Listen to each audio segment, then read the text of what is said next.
Live. Everywhere. On netrootsradio.com.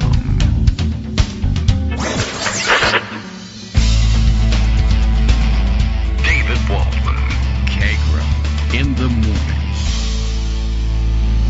morning. Now, here's David Waldman. Hey, good morning, everybody. How you doing? It is Friday, January 23rd, 2026. Time marches on. We're back on the air once again. Hey, President Trump has returned to the United States. Hooray! Another short jaunt to Europe, and along with it, another embarrassment for the United States. The Board of Peace, though, historical moment, I guess. I mean, it did happen, and we wrote it down. So that makes it a historical moment, more or less by definition, I think, although we'll be able to check on the definition because Ian Reifowitz will join us today. Of course, frequent guest here on Kagro in the morning, and of course, he also not only a professor of historical studies, but it's always my great pleasure to announce that he is a distinguished professor. And I think it was just he cut a distinguished figure as well, and so it's just so fitting. Distinguished professor of historical studies at SUNY's Empire State University. And actually, I wasn't even necessarily planning on jumping straight to it, but we might as well because Ian is standing by, and I should have prepared a fanfare for you, Ian. But maybe that's one of the best things we can do with it. I'm stunned, having come away from review of the morning news and last night by the existence, if it really even has an existence, of the Board of Peace. I'm sure Trump figures this is a great historical moment. He may even imagine this thing as being a new alternative to the United Nations, or at the very least in his imagination, I'm sure. Even if it doesn't become a new UN, it will wreck the old UN, and I think that makes him happy. He's on a sort of an international organization and Western alliance wrecking spree, and I'm sure that's got historical implications. So why don't we make way for Ian and have him join us now? I'm going to also fiddle with the controls and turn up the microphone for you a little bit too. It's been a while, Ian. How are you?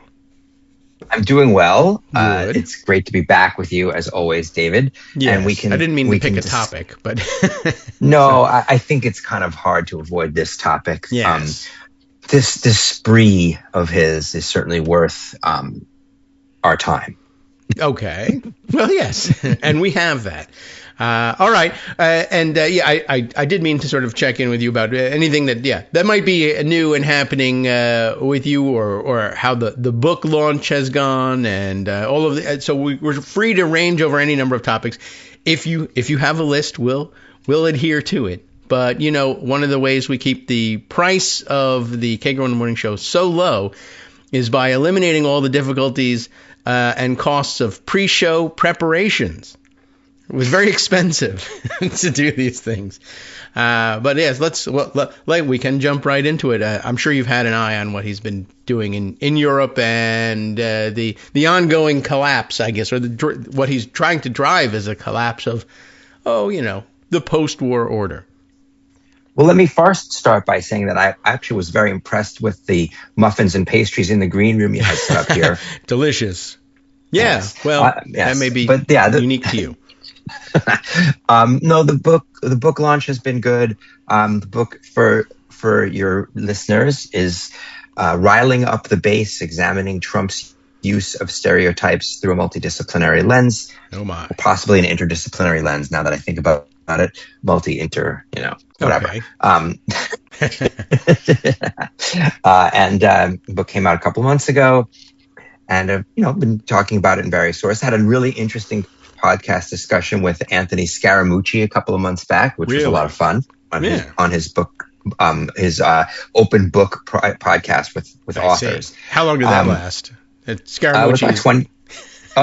Yeah, exactly. No, it was a 25-minute conversation, and really? Yeah, no. Okay. It was. He has a tendency to skip out. It was like things. a formal. It was a formal sit down interview. You read the book. Interesting. He asked me questions about the specific pieces of it. I was actually pretty impressed. Well, that's he was nice. Really thoughtful, and I appreciated the opportunity to be on his show. And I had a nice podcast with Greg Sargent over at New Republic. So I had a chance, hopefully, to have making the book rounds. reach some people. Yes. Exactly. But speaking of reach and around. Oh, dear. Yeah.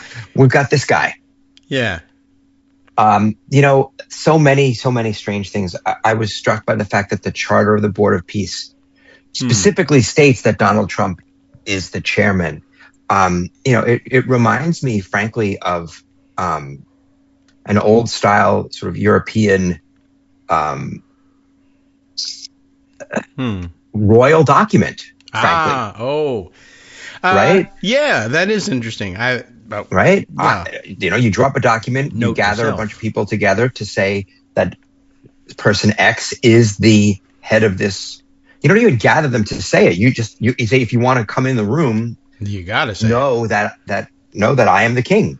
Know that I am the king. Wow. It's a strange document.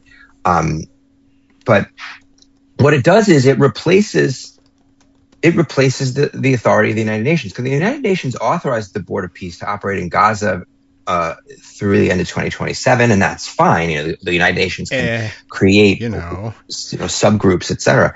This is just a strange document. I had forgotten that this.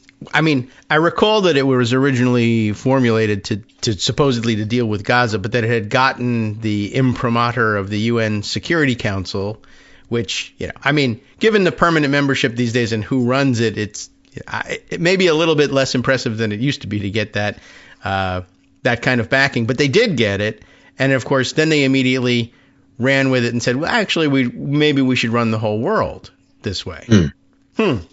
That was odd. And the mention of a royal document, we've been very preoccupied lately with the theory and the paper by Stacy Goddard and Abraham Newman on what they're calling neo-royalism, a new moniker, I guess, to try to explain the political organization and behavior of Donald Trump and other aligned autocrats around the world.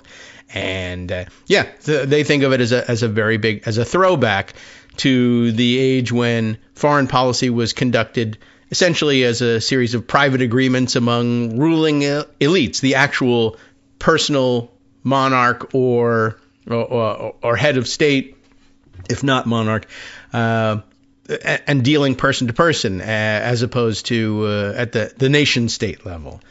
So maybe that fits. No surprise. Yeah, it fits certainly with this idea, or the statement that Trump made about why we have to have, or why the United States has to have Greenland. He said it's important psychologically, and the reporter followed up, important for who? And he said, for me. For me. Yeah. I have to have it.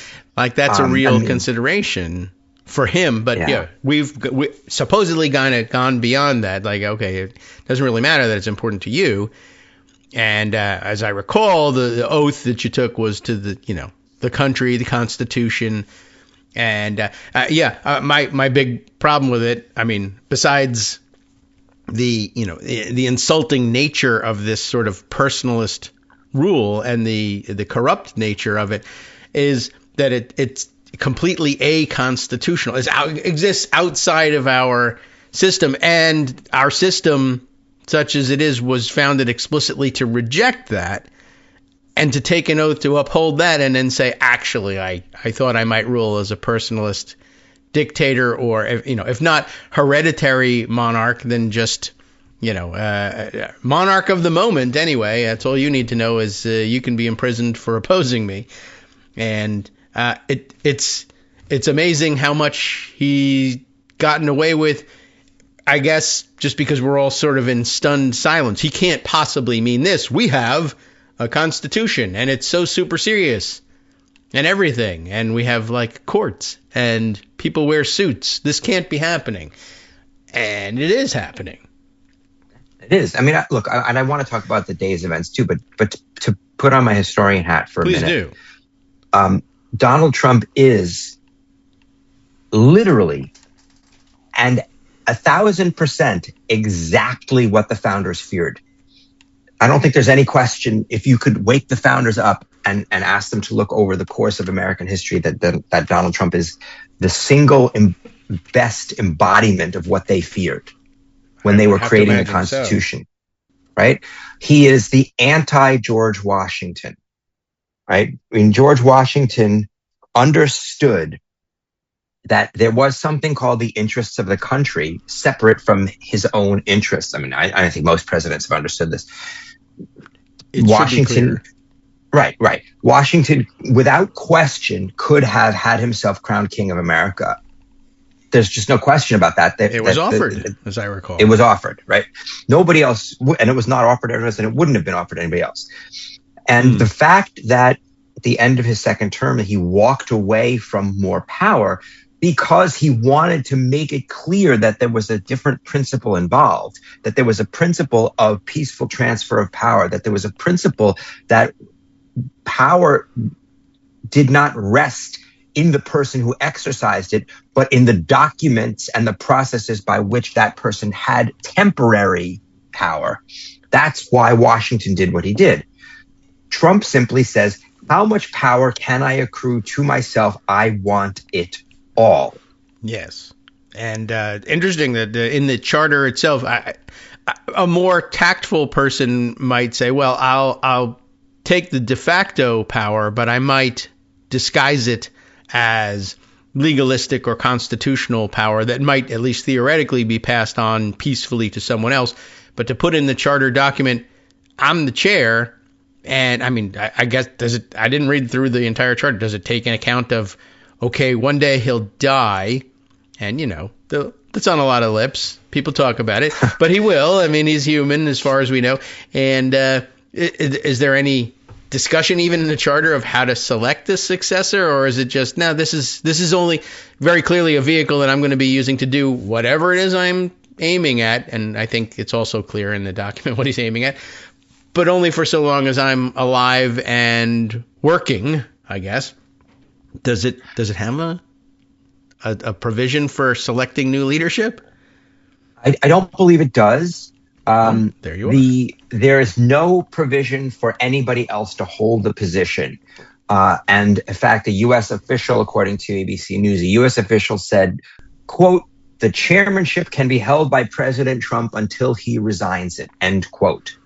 Future U.S. president, however, may choose to appoint or designate the United States representative to the board. So that's interesting. Yeah. That it doesn't even, the charter doesn't even say the president of the United States shall be the chair of the board. It doesn't say that. Right. President, it's just Trump. Yeah. So yeah, chairman for life. Chairman for life. Okay. There's no fixed term.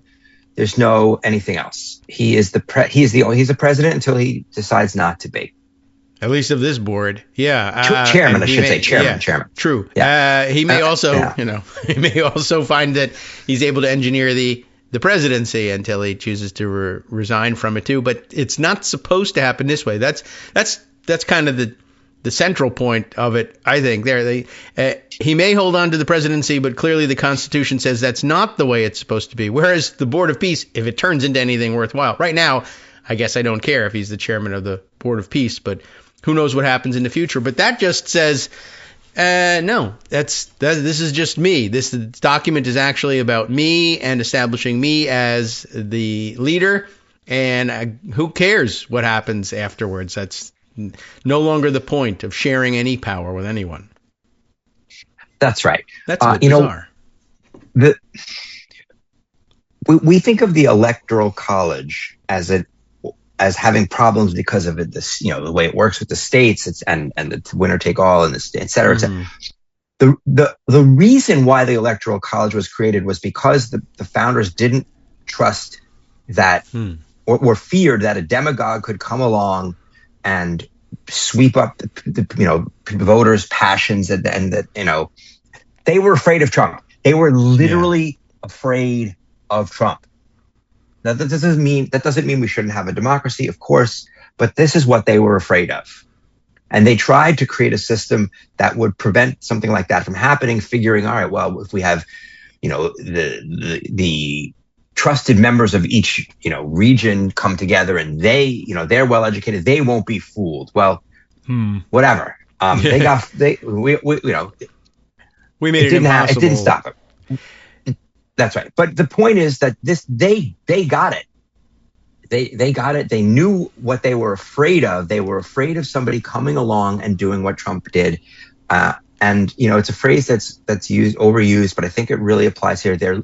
If they knew what was going on, they'd be rolling over in their graves.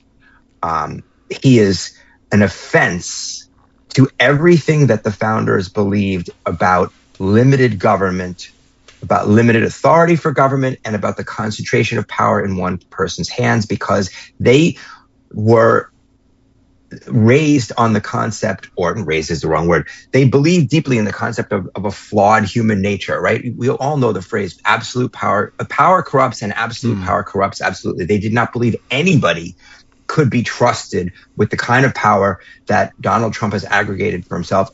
But the problem is that when you have a system that requires the checks and balances aren't, that there's some machine that kicks into place when it does something wrong. It requires other people to stand up and say no. They wrote a constitution that didn't have immunity for a president. It's not there. But, 6 people on the court, are Republicans, decided it was there. Great. Yeah. Genius. And we can go on and on and on about it. And I know you want to stick to the day's events, but big picture wise, this is not how America is supposed to work. And Washington and Jefferson and Adams and Madison and these folks understood, for all their flaws, understood the potential problems and tried to create a system that would prevent it from happening. But the system at the end of the day has weak points, and Trump is very good at exploiting them, and other people are very good at letting him get away with it. Yeah. Well, it's important. Well, first of all, that you should feel flexible about the topic of the day. And you are, of course, a professor of historical studies. We ought to be putting things in historical context, though we may take cues from the news of the day. But that's what that's what historical studies are, I guess. Take a look at these things in a historical context. It makes a great deal of sense. And yeah, I mean, everything we learned, certainly, even if our formal history background is rudimentary or consisted of high school American history and little else, everybody who comes up in the American educational system, private or public, whatever it may be, homeschooled, kind of gets the same basic education in these concepts, although obviously we've come away with different ideas about what they might mean. But yeah, if you remember your lessons at all about the Electoral College, that's true, that there was this weird filter imposed on top of the popular vote, lest the popular vote should be fooled into supporting a demagogue, and that these guys would step in for the good of the country. And of course, along the way, we kind of rug pulled that whole Electoral College thing, I know that there were probably some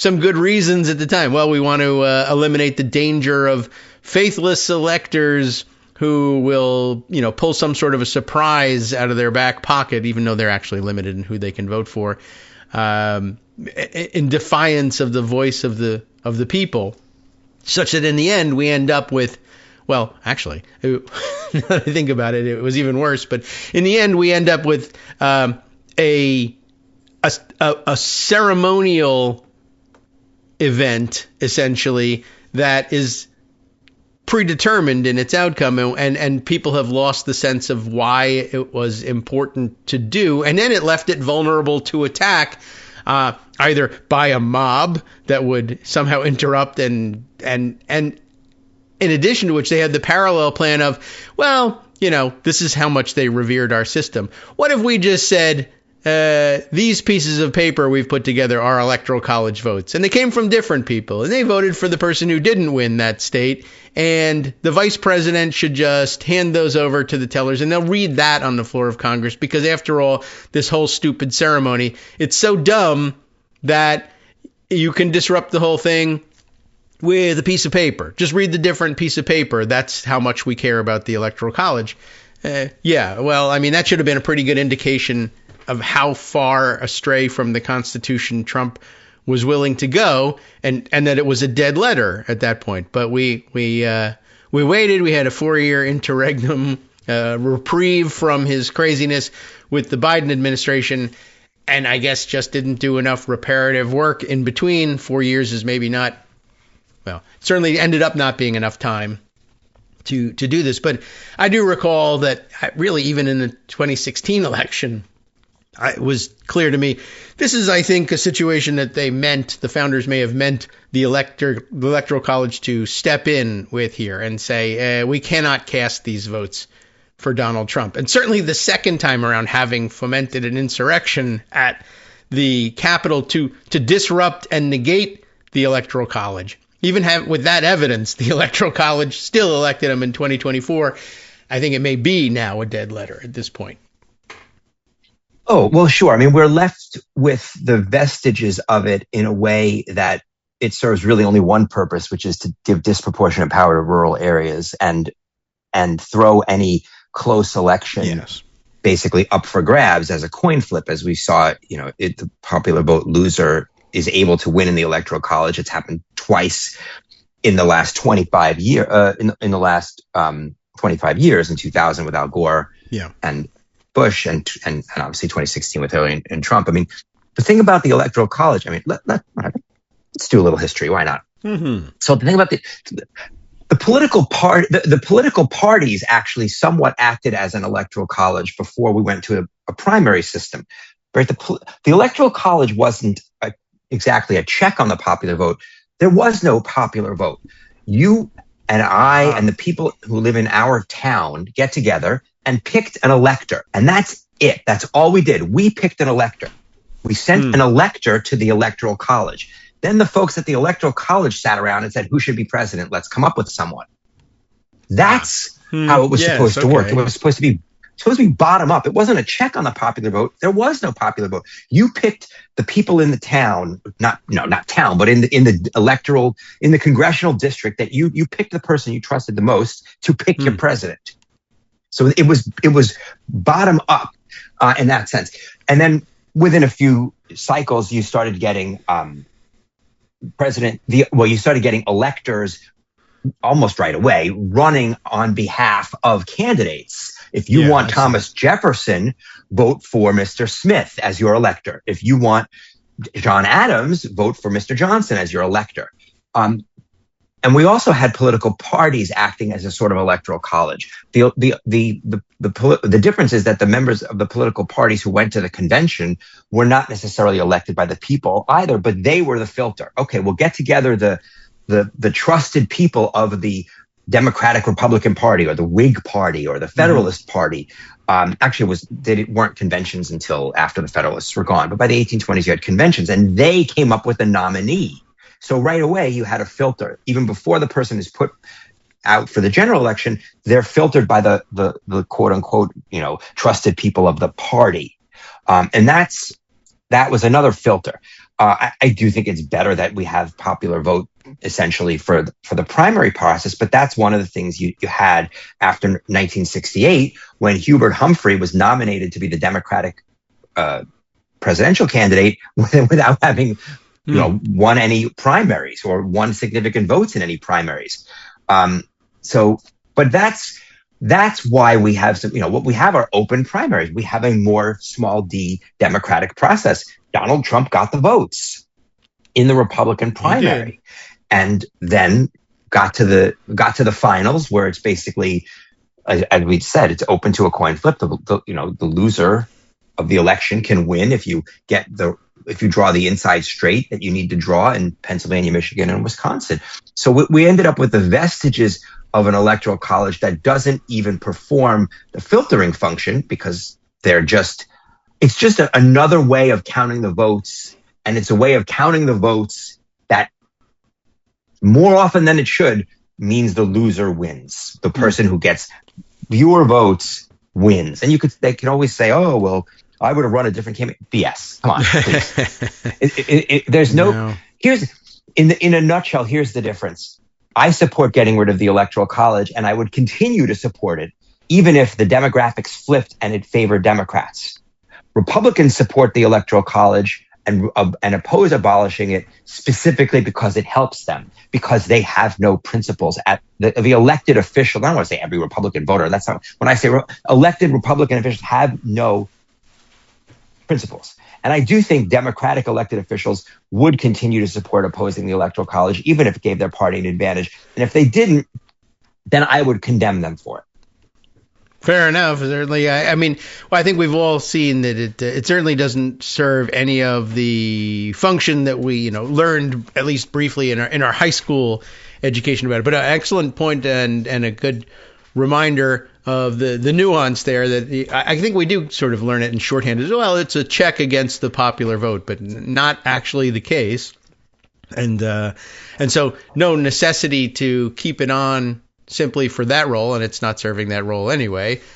But yeah, it makes a great deal more sense explained that way. But the principle that I think Trump has illustrated very clearly for us in modern times, and I guess along the way was defined for us or demonstrated for us by somewhat corrupt party machines, is that if you install loyalists who will take their instructions from the top down, you can take a system that was designed to avoid that sort of manipulation and turn it into a system that's very accommodating to that kind of manipulation, possibly because, it either wasn't anticipated by the founders, who may or may not have, foreseen party politics in the current sense, or just, that you can't prevent everything. You just have to hope for men of goodwill, as they would have said at the time, I suppose, to run things. We'll take a short break, 2 minutes, regroup,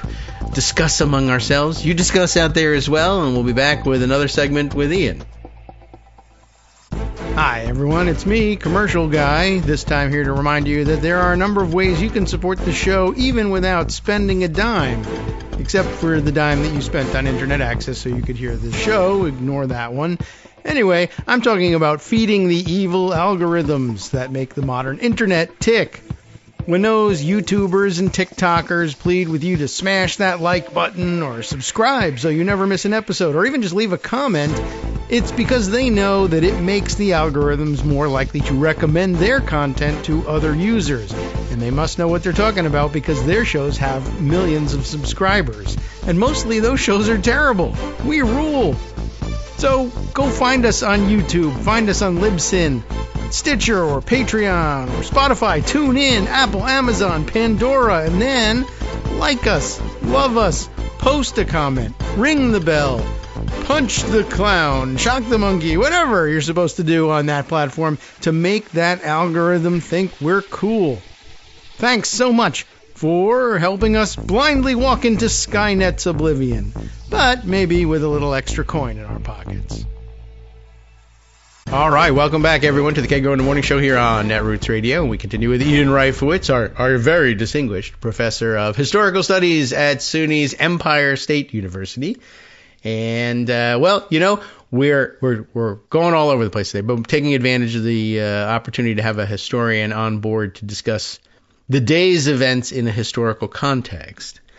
And there are many, but I think we began with the weird embarrassment overseas of the Board of Peace, which has, somehow seamlessly morphed itself from a Gaza-focused idea that they were going to administer Gaza as some sort of super, maybe a coalition provisional authority, but that sells timeshares, I guess.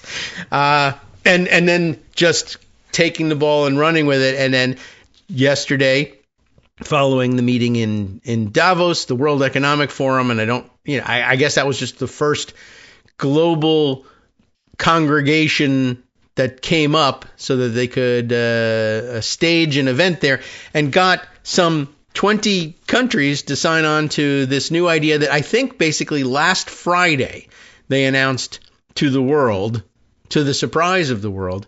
Oh, by the way, not only is this not going to be limited to Gaza, it's going to govern the whole world or impose peace worldwide somehow, I guess is the mission. And maybe in the same way that we intended to do in Gaza, but could be anywhere. And We didn't tell anybody. And also the charter, in addition to saying that Donald Trump is the chairman of this board forever, I understand no actual mention of Gaza, the founding principle of this organization to take over the administration, which was, by the way, a crazy idea to begin with in itself. And I can't believe that it didn't get more examination. I think that when they announced this idea, not the Board of Peace idea per se, but the idea of American administration of Gaza, I guess it was just one among 10,000 things that were too insane to contemplate. And we all said, hey, that's Trump, and figured maybe he'd forget about it or something. I'm not really certain what we thought was going to happen, but it was an insane idea at the time when it was limited to Gaza. So you can imagine how I feel about it claiming to stand in for the governance of the world. And I believe they put out 20 chairs. They got 20 countries. I mean, it's also not clear entirely that the Board of Peace is assembled from the component parts all being independent nation states. I'm not certain that there isn't a role for, let's say, multi-billionaires to pay the $1 billion, which is another concept we haven't even talked about, the idea of paying your way in, to buy a permanent seat on the Board of Peace for $1 billion, and it seems a bargain. Although I would tell you, the economists would probably also say there is another non-premium package by which you can gain access to the Board of Peace. You're allowed, I think, according to the charter, to be on the Board of Peace, whatever that means, and whoever you are. And that hasn't been made clear to me either. But again, I got to read the document a little more closely. But you can get a free 3-year membership, like a trial membership. And I don't know what happens to you afterwards. Are you condemned to war? Does the Board of Peace declare war on you if you don't pay? Not really sure. I guess they rotate people out. But again, the idea of with this thing being Donald Trump is the chairman, and presumably, I mean, I think he thinks we all will assume he's chairman by virtue of the fact that he is president of the United States, even though it doesn't say the next president becomes chair. But technically speaking, he's got 3 years, pretty much to the day, left in his term of office as president of the United States. And oddly, the demonstration trial, the free trial version of the Board of Peace, also gets you 3 years for free. And I think the economists would tell you, maybe take that and then see if there's a Board of Peace after that. And if if there is one and you want in, you could consider the $1 billion then. But I'd perhaps hold on to your cash now. I don't know. We won't have to examine it from an economic perspective, but it's just a bizarre structure. And I mean, was there any sort of financial obligation that came with chartering the UN? I imagine it wasn't quite so brusque and upfront, but I also would imagine that the leading powers at the time were at least informally committing resources to help support the organization. Do you know? I mean, the UN Charter didn't come with a line item budget, and it didn't come with dues.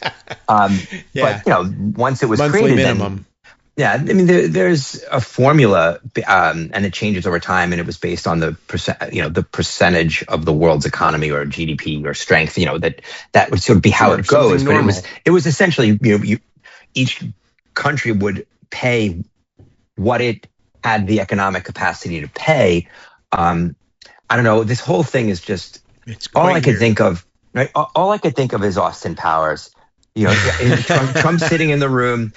Oh yeah, let's create this board. And how much should we charge? And then he puts his pinky to $1 billion.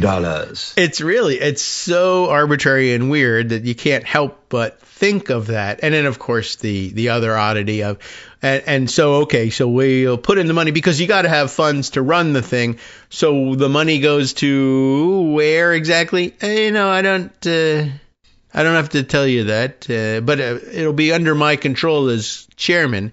And we just saw, for instance, in the maybe sort of mini invasion of Venezuela, the capture the flag game we played with Venezuela, and having kidnapped their president, apparently We now say we control the whole thing. Well, we don't. He does. Says he controls. He is the acting president of Venezuela.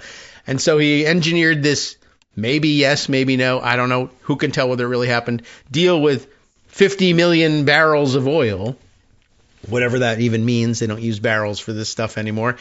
And then to sell it on the world market, but then announce that money's not going into the U.S. Treasury. You might have assumed that in the name of the United States, this was all happening. So obviously the money will go to the United States Treasury. And isn't that fantastic? Because Republicans, and not a few Democrats have been screaming about the national debt for years. So, okay, I guess we get the money.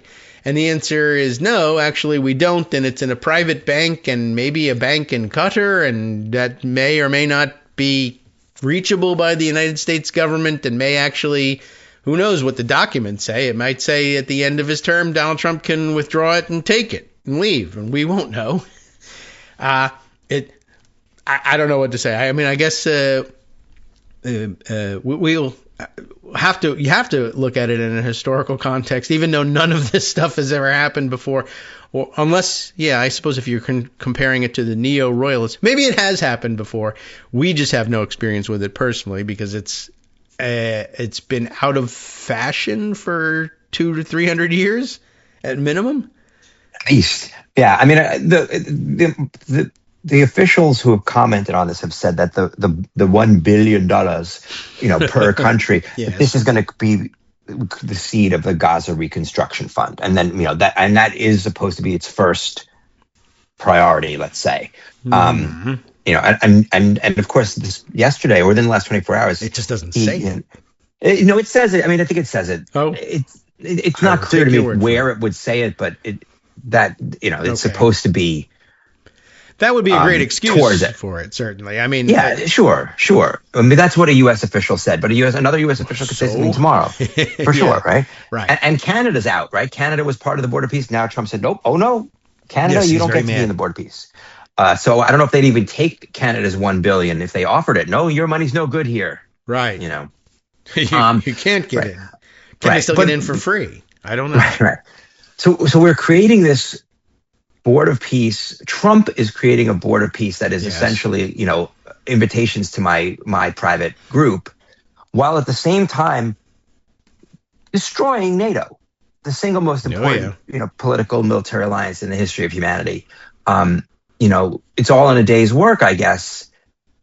But NATO doesn't work when one member threatens force against another. And of all the pairs to be threatening and on the receiving end of a threat, the U.S. and Denmark would be the last pair I would have thought of when you have a normal president. I mean, Denmark's soldiers died at a higher rate than American soldiers in Iraq after in the post 9/11 wars, in the Afghanistan wars where Denmark sent troops. They died at a higher rate than American soldiers. That's how loyal a supporter Denmark was of the United States.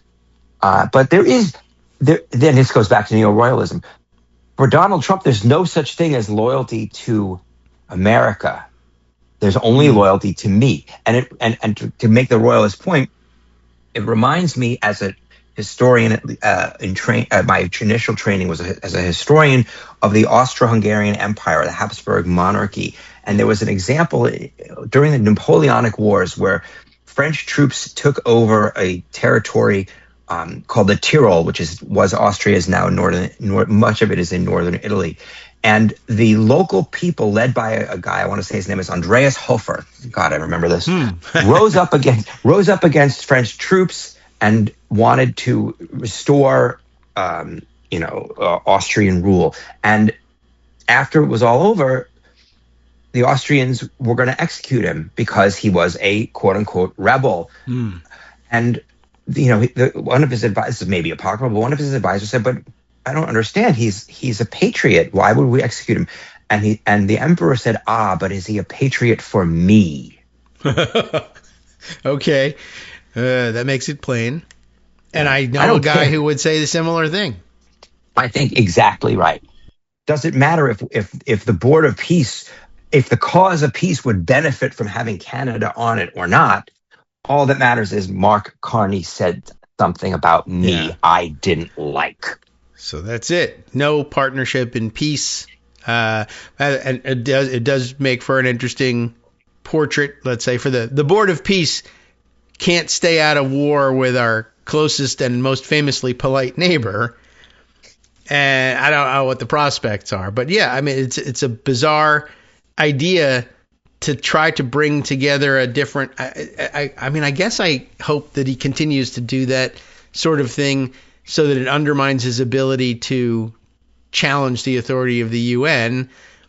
If he's just going to be in fights with, fairly, well, particularly the wealthy countries who very frequently have a hand in this sort of peacekeeping mission, whether it's actually deploying peacekeeping troops in support of UN missions or just adhering to the UN Charter. And if he's going to exclude them one at a time based on personal insult, I guess he can't build a lasting and real organization. I didn't really trust that he could in the beginning anyway, but he's really speed walking this to its conclusion, I guess.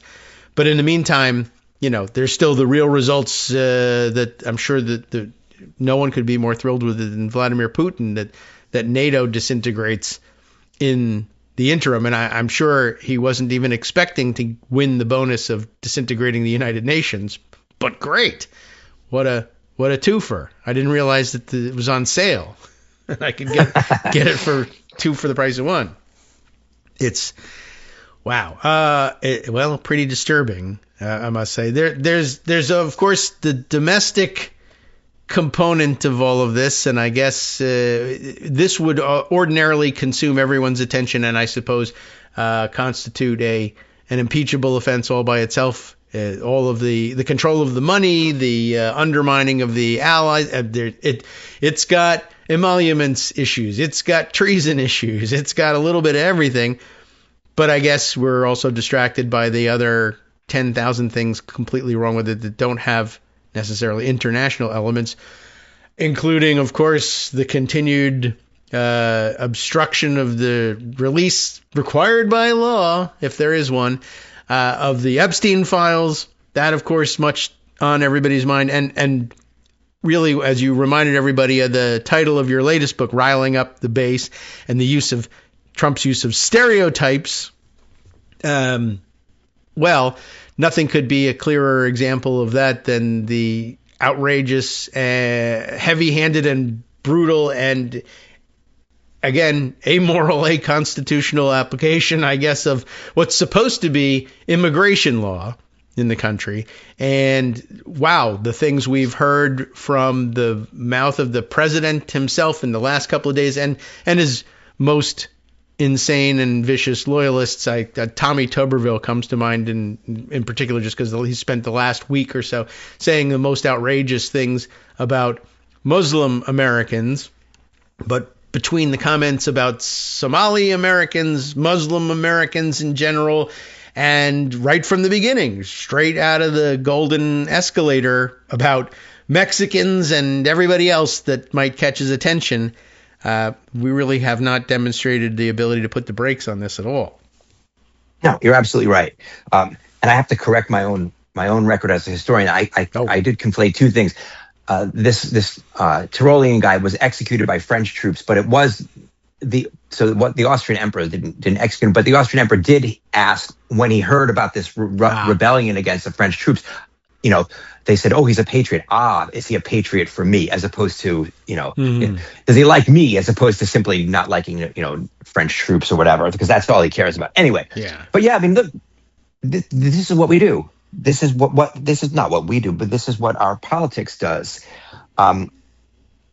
Trump gets people riled up about the things that scare them.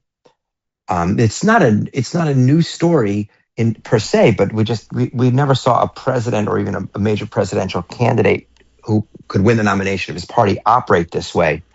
And the whole business in Minnesota. Yeah. The the stereotypes being thrown by Trump and his support, his officials. I don't want to say supporters because it's not obviously every voter, but his officials, his appointed officials about the Somali community are designed to get people riled up and keep them riled up. In every sense, in every sense of the word. And it's about distraction on the one hand, but it's also about making people feel seen, right? And we understand this on the left, but maybe we don't see it on the right to the same degree.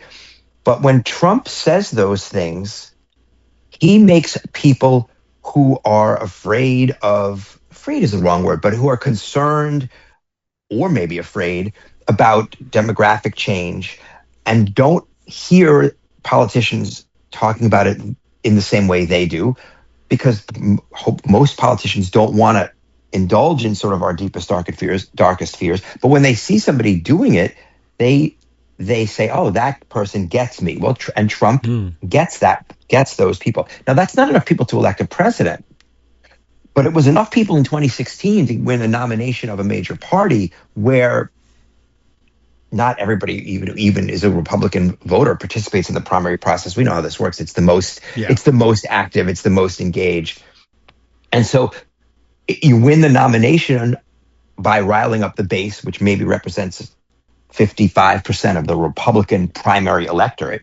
And then once you have the nomination, then you get all the other general election voters who just don't like Democrats, even if they don't like you as Trump as a nominee.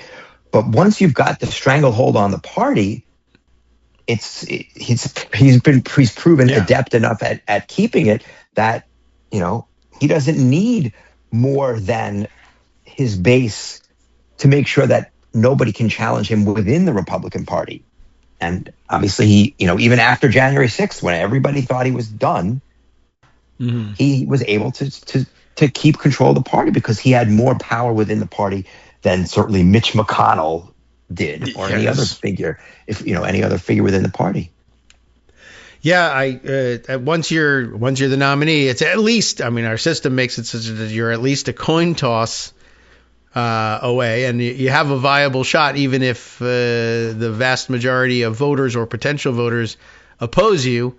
Well, one, you got to show up for election day and cast those ballots, and two, you got to be in the right place when you do it, because of the weird vagaries of the system, which appears to no longer have or serve any purpose anyway, and might as well be done with it. But now that one party has discovered that it's a shortcut to minority-backed power, I guess they won't be giving it up anytime soon. No, right. Look, talk about luck. He still would have lost, and we've talked about this before, he still would have lost if James Comey had acted the way an FBI director was supposed to act and not, announced 10 days before the election that he found who knows what on Anthony Weiner's laptop. The whole idea of it is so absurd. It's so absurd. But, and that's what it took for this guy to get elected. Talk about, luck of the draw and drawing inside straights. But when you have a system set up that allows for the side that can get itself within a 2 or 3% loss to then win, then all you got to, it's like a basketball game. All you got to do is hang around at the end. And then if instead of needing the most points to win, they just say, well, if you're within 10 points, we'll flip a coin. Geez. That's what the Electoral College provides for because of the way it's set up, distribution of electoral votes within the states.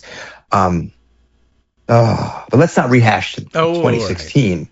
This NATO thing, though. Yes. The NATO, the idea that Donald Trump is willing to blow up NATO because of his psychological need to have his name on the deed of Greenland, which is essentially what this comes down to, is so absurd and offensive, A, as a historian who understands what NATO really means and why it matters, and B, it's just so scary because the person who's laughing all the way to the proverbial bank is Vladimir Putin. There's nothing he wants more than to weaken NATO. Oh, we've got to have Greenland because we have to protect against Russia. Well, you know what a better way of protecting Russia? Right? How do you protect against Russia? Not break up NATO. How's that? Yes, that's worked for, I don't know. Well, how long has the NATO charter been on the books? But a good 80 years. The whole post-war order, even outside of the structure of NATO, but so much the more so now that it's in place. I've also seen a lot of people pointing out the absurdity of it. I mean, clearly, regular, normal geopolitical and economic even analysis of the situation doesn't make any sense. And I guess that was the advantage of the neo-royalist theory, that all these things that didn't make any sense in the modern setting somehow become, understandable, even if this is not in his mind, what his motivations are. But it becomes understandable if you think about it in terms of personalist rule, and we haven't thought about personalist rule for many hundreds of years because it was just completely unsuited to global governance in the era of the modern sizable nation state. I guess it just doesn't work. But the idea, I've seen a lot of people expressing that it makes zero sense to have blown this up, given that all of Donald Trump's complaints. So the other countries in the world don't respect us. They're ripping us off. They're taking advantage of us, whatever his formulation of it is on any given day.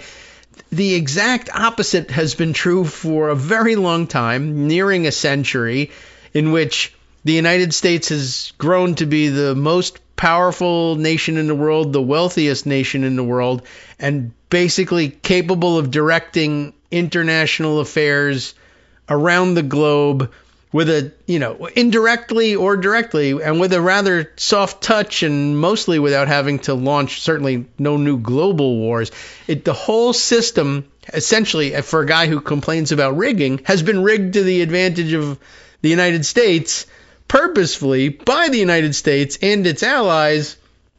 And this is a system that he says, this has been destroying us. This is the big ripoff. This is so unfair for us. It's the exact opposite, and nobody can figure out what he means until it's too late, and we find out that what he really means is, I'd like to convert the gold holdings of Fort Knox to my personal bank account and have everybody pay me $1 billion. And if there's any way I could be dictator for life and have everybody pay me to do it, I'd like to do that.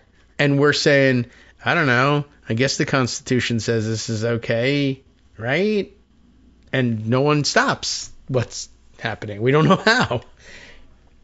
Right. And the thing is, the United States and its allies earned that status through what it did in World War II, what it did to organize to win the Cold War.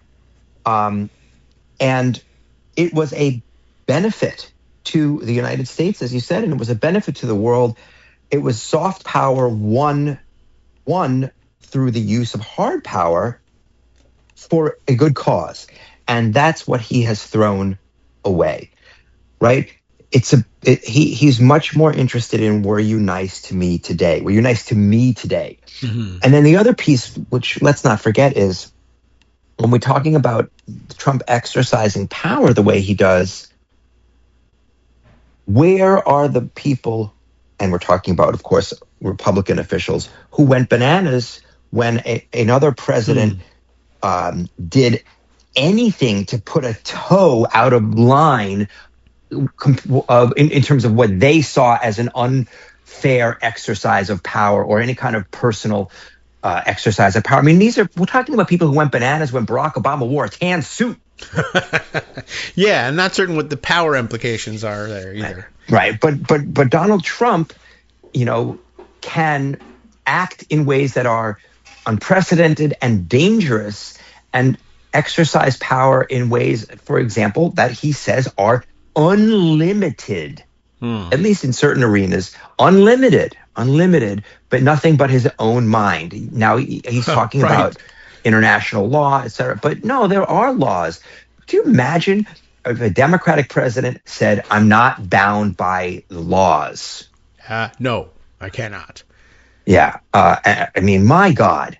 So what we need, America, what we need is to get people in office who have an understanding that power is not for them to exercise as individuals, but that the first role of government is to make sure that it doesn't abuse its power. Because if it abuses its power and we have a tyranny, then you have to have mass either oppression beyond even what we're seeing now and well beyond it, or you have to have mass bloodshed. And nobody wants either of those things. That's the last thing the founders wanted. That's why they set up a system that limited the powers of government as a whole and any individual office within government.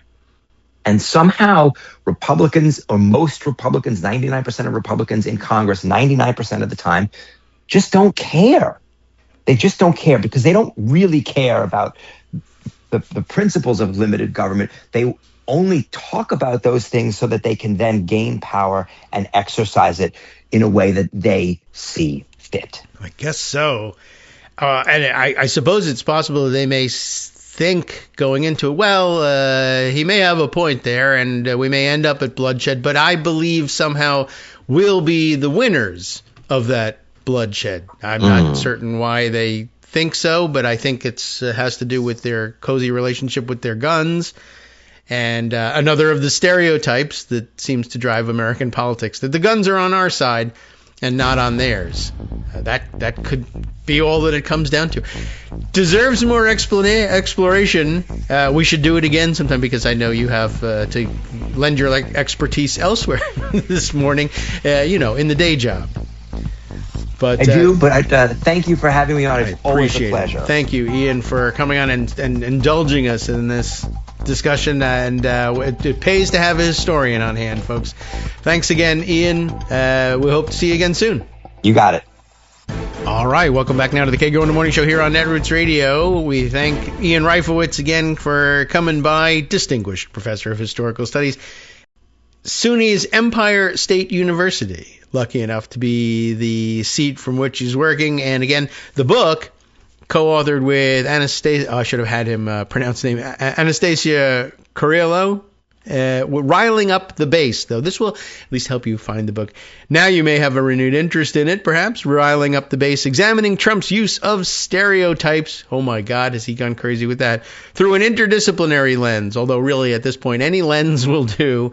When you have the President of the United States saying certain immigrants from certain countries, Somali Americans, garbage, the worst people, always ripping us off. I mean, you couldn't have a clearer example of what's going on in Minneapolis, I guess now throughout the greater area and expanding outward to other, nearby parts of Minnesota. Lots happening in that arena today, by the way, and we need to get to that part of the news, but just the whole invasion by federal forces, essentially, supposedly under the guise of using the uniforms of and the organizational structure of supposed law enforcement, even though that's just not what's going on. Like, law enforcement doesn't mean pulling people from out of their cars for observing police activity and then immobilizing them on the ground, handcuffing them,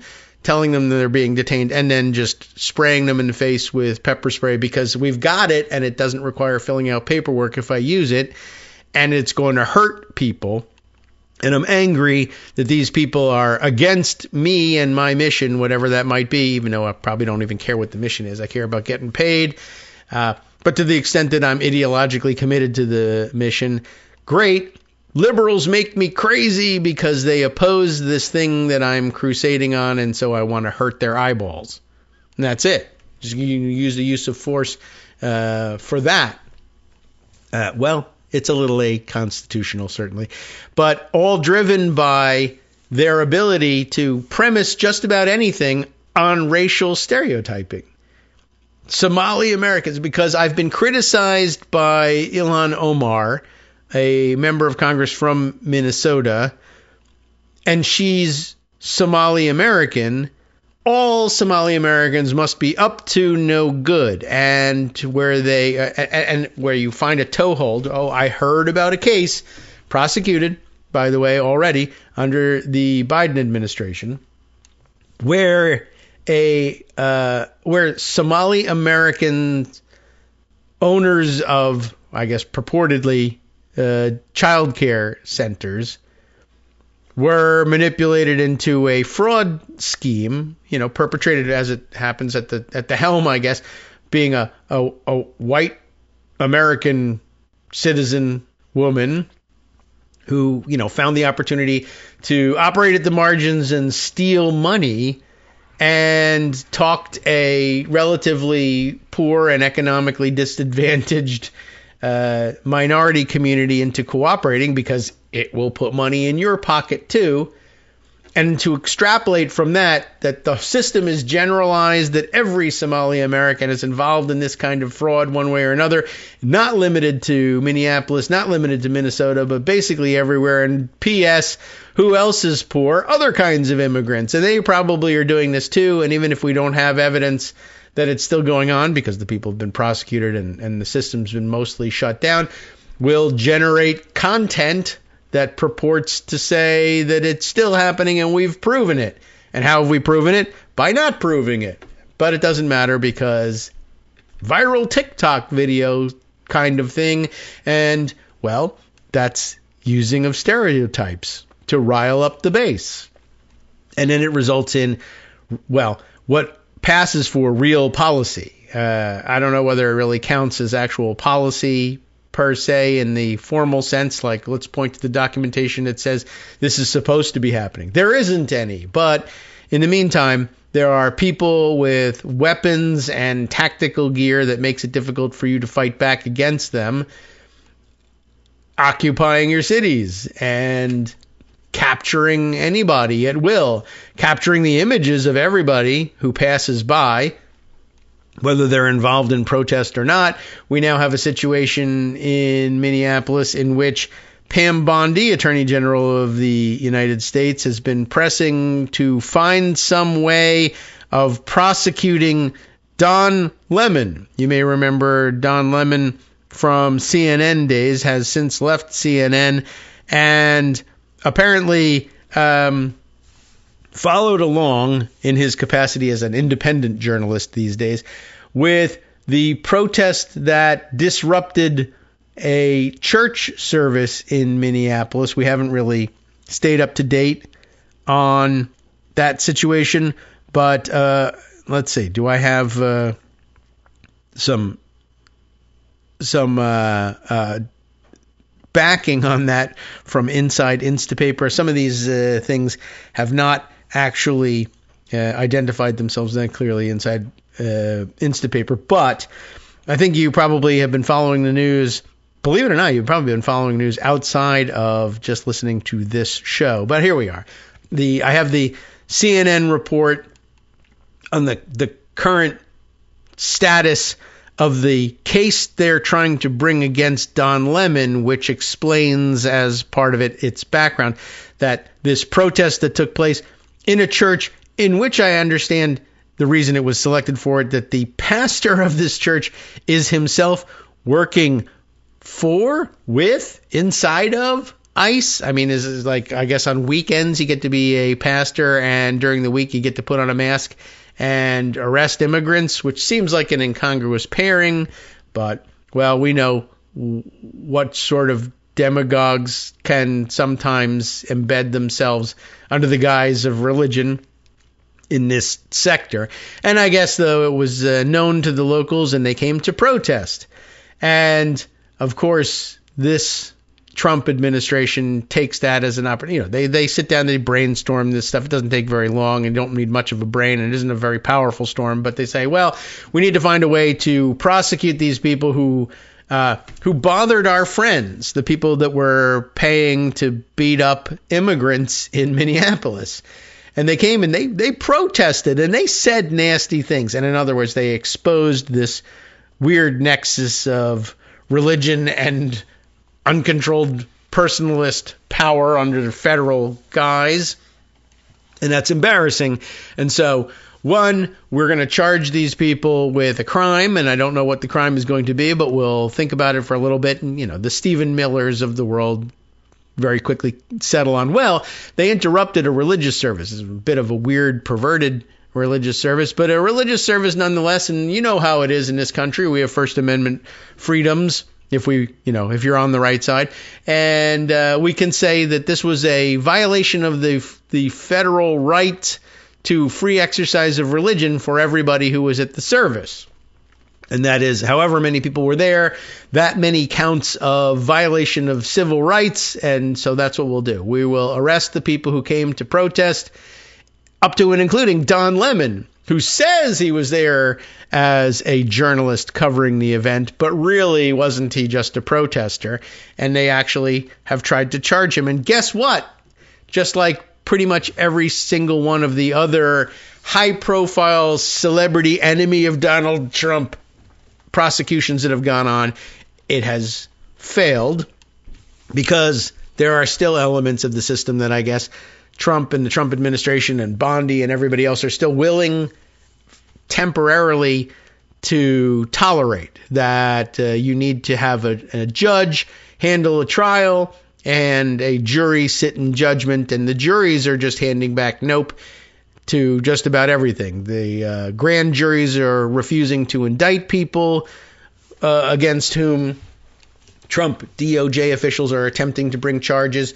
They're disqualifying the prosecutors like Lindsay Halligan and Alina Habbo, where they have been improperly installed. And I guess that's the only way that Trump thinks he can get loyalists in these positions. And that's the most important thing to him. And I guess, I don't know why he thinks the Republican Senate won't approve them.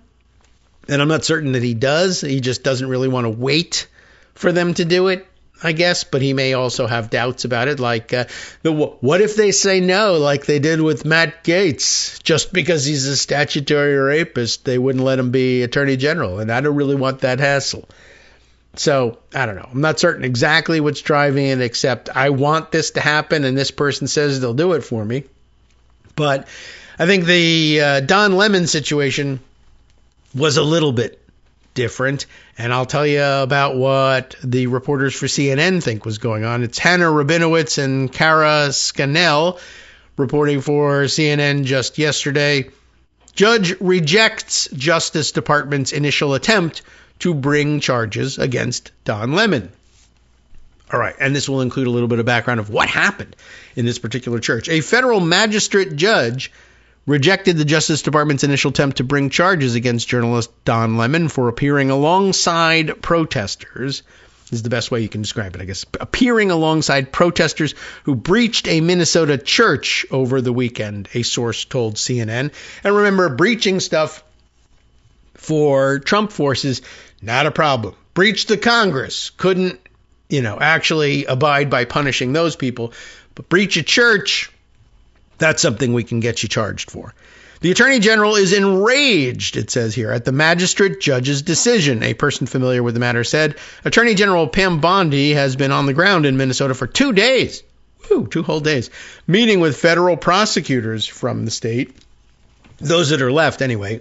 Recall that a large number of the prosecutors in the U.S. Attorney's Office for Minnesota, and I'm not aware whether Minnesota has more than one district within its boundaries. I'm not sure. I don't think so. We haven't heard any others mentioned yet. And not every state has got that. It depends on the size and population and range of the place. But she's meeting with whoever's left, who I guess she assumes are a bunch of loyalists at this point, although it may also just be that they're lower-ranking people not particularly interested in becoming Trump loyalists, but who were hoping to keep their heads down and thought the higher-ups would take the heat and they wanted to put in a couple of years at the U.S. Attorney's Office and perhaps proceed on to private practice with a prestigious posting on their resume, and maybe, no more enthusiastic about meeting with Pam Bondi than any of the rest of them were. But they haven't managed to find a way out yet. Anyway, so they've been on the ground, Pam Bondi has, for 2 days, meeting with federal prosecutors there. Lemon, who is a former CNN host and who now makes content independently, it's about the most diplomatic way CNN could cover that, was with dozens of anti-immigration and customs enforcement protesters as they rushed into City's Church in St. Paul, Minnesota, on Sunday morning, interrupting a church service, and I mean, that's inconvenient, and leading to tense confrontations, CNN has reported. Lemon has said he was present at the demonstration as a journalist and not a protester. And I mean, that's his occupation, so it's actually fairly easy to believe. I don't know whether I don't know what his designs were beyond that, but I mean, I think he probably had some sympathies with the protesters, or at least thought they would present a good story and deserved coverage. And in Trump's mind, that makes you a protester. Now you're a biased journalist because you see a story in this and you want to cover it. Lemon has said he was present as a journalist and not a protester. In a video of the episode that he posted on YouTube, Lemon says, "I'm just here photographing. I'm not part of the group. I'm a journalist," which would hopefully allow for you to stay in the room a little bit longer if people were thinking of grabbing you and throwing you out. It is highly unusual for the Justice Department to do this. What? Well, we'll tell you what it is again. It is highly unusual, yes? That's unusual! Correct, Stephen. Thank you for telling me. And by the way, I've had some questions about that. I think I've mentioned it on the air. Steven Universe is the cartoon from which that's the title character, Steven Universe himself, declaring, I forget what exactly, highly unusual. I think, something weird and otherworldly. And you might think that the comedy of it was, you might think he might say something else. Holy crap, I can't believe this is happening. That's unusual? Well, true. Anyway, yeah, it is highly unusual for the Justice Department to attempt to criminally charge a journalist who is actively working, though it is not without precedent. Such charges are heavily scrutinized in the courts, and if approved by a judge, often face extended legal battles over whether the journalist is protected by the First Amendment before the case even makes it to trial. In Lemon's case, Justice Department officials immediately and publicly asserted that he would face charges. That's not really up to them. Well, I mean, they can level the charges, but whether they will stick long enough to get to a trial depends on getting past, judges and juries and stuff like that. Hey, I hate that stuff. Anyway, they asserted immediately that he would face charges. They said Lemon did not have a right to be on the church's private property, adding that interrupting the service may have impeded in the you could just get rid of the "in" there, churchgoers' constitutional rights to express their religion, although I think they were doing that rather freely, and the fact that they might have to do so over some background noise might not necessarily give them standing to sue, but in the Trump world, they decide that is the case. The magistrate's reported actions confirm the nature of Don's First Amendment protected work this weekend in Minnesota as a reporter. It was no different than what he has done for more than 30 years, reporting and covering newsworthy events on the ground and engaging in constitutionally protected activity as a journalist. Lemon's attorney, Abby Lowell. Wow. Abby Lowell on this case as well. When he's not busy, I guess, representing Jared Kushner, vice chairman, I guess. I don't know whether he has a real term, a real title at the Board of Peace these days. Anyway, Abby Lowell, all over the map on this one, in his work. Anyway, it's the way it is with prominent attorneys. That was from his statement made on Thursday about the Lemon case. Lowell added that Lemon would, quote, fight any charges vigorously and thoroughly in court should the DOJ continue to pursue them. The Department of Justice could always try again to bring charges against Lemon, so I guess you should expect that they will. Over the past several weeks, Minneapolis has been the epicenter of unrest over the Trump administration's immigration crackdown, if that's really a term we should be using, after the fatal shooting of a 37-year-old woman by an ICE officer. Everyone knows who we're talking about, yes. Tensions between protesters and federal authorities have continued to escalate, with the administration planning to surge federal agents in the city. And I think any fair reading of this would also say, by the way, tensions are escalating not just between protesters and federal authorities, but the thing is, and the reason the tensions are rising so much and the reason there's so much protest, is tension is also rising between federal authorities and regular bystanders who just come out of their home to see what all the fuss is about on their block and find themselves fired upon with percussion grenades and tear gas and pepper spray and sometimes just a good shove by the federal authorities who just happen to be in the area. Why are you even looking at this? I think I saw a report struck me the other day that was just flying across social media. Somebody's personal recounting of what happened to them. Yeah, a ruckus arises on their block. Everybody pretty much knows what that's going to mean. This person just came out of their house to see what was going on in their neighborhood. And as ICE officers, if they are officers, rolled by in their SUV, the window went down, stuck a phone with a camera out the window, snapped the person's picture, and they said basically, "Gotcha, MFer," but, without censoring themselves. And, just rolled on. And the person's like, "I just came out of my house to see what was going on in my front yard. And I'm a gotcha MFer from these guys. These guys are in here with, well, let's say, all the wrong attitudes." And that's creating tension. And it'll get to what should have been, I guess, the story of the day. But, we love further context. But let me continue with the CNN story. The church protesters claimed in Lemon's video that a pastor at City's church in St. Paul, at least a pastor, if not the pastor, David Easterwood, appeared to be a top ICE official in the Twin Cities. Once they entered the church, the protesters asked a different pastor leading the service to explain Easterwood's connection to the congregation. One of the protesters told CNN. Videos of the moment show the pastor who was leading the service repeatedly asking the protesters to leave. And, I can sympathize. You don't really know necessarily who it is that's barging into your church and whether or not they have legitimate concerns or not. And in this day and age, security in a house of worship is paramount. It raises issues.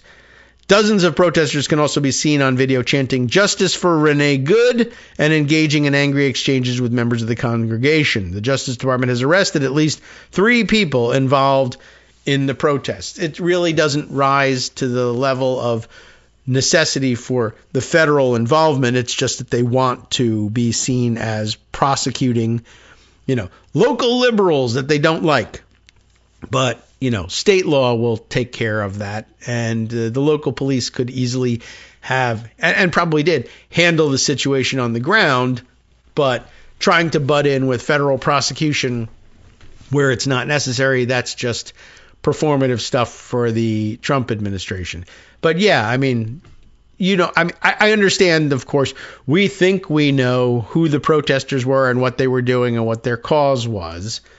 That's great from our perspective, reading about it in the newspaper. And I have no reason to believe that wasn't the actual intent of the protesters. But on the spot, I can tell you this, having dealt extensively with questions of access and security in my own house of worship, I can tell you that there's really no reason for anybody to have believed on the ground, on the spot, what the protesters were saying about why they were breaching the place. I'll just put it to you this way. Can you imagine somebody with ulterior motives, dangerous designs, murderous intent, entering a church and saying, well, the reason I'm here is because I'm, liberal and protesting for the cause of good. And after all, didn't Jesus sometimes disrupt worship services when he wanted to call them out as hypocritical and empty. And yes, sure, absolutely. Do I know that that's what you're doing? That's what you say you're doing. What will I think of it if you, in the middle of this, if I challenge your right to do this, or challenge your stance, or call you out in some sort of hypocrisy, or oppose you in any manner, and then you pull out a weapon and start shooting people, and it turns out, oh, actually, you were just, who knows what your motivation was, but you just wanted to get in the door and shoot people and live stream it for whatever reason. Do I then go back and say, well, we probably should have allowed this to happen because he expressed an interest in an issue of social justice that I actually give some credence to? Yeah, well, too bad. It turns out that it was all a ruse. Did it turn out to be a ruse? It did not. But in the moment, you could see where the tension might come from.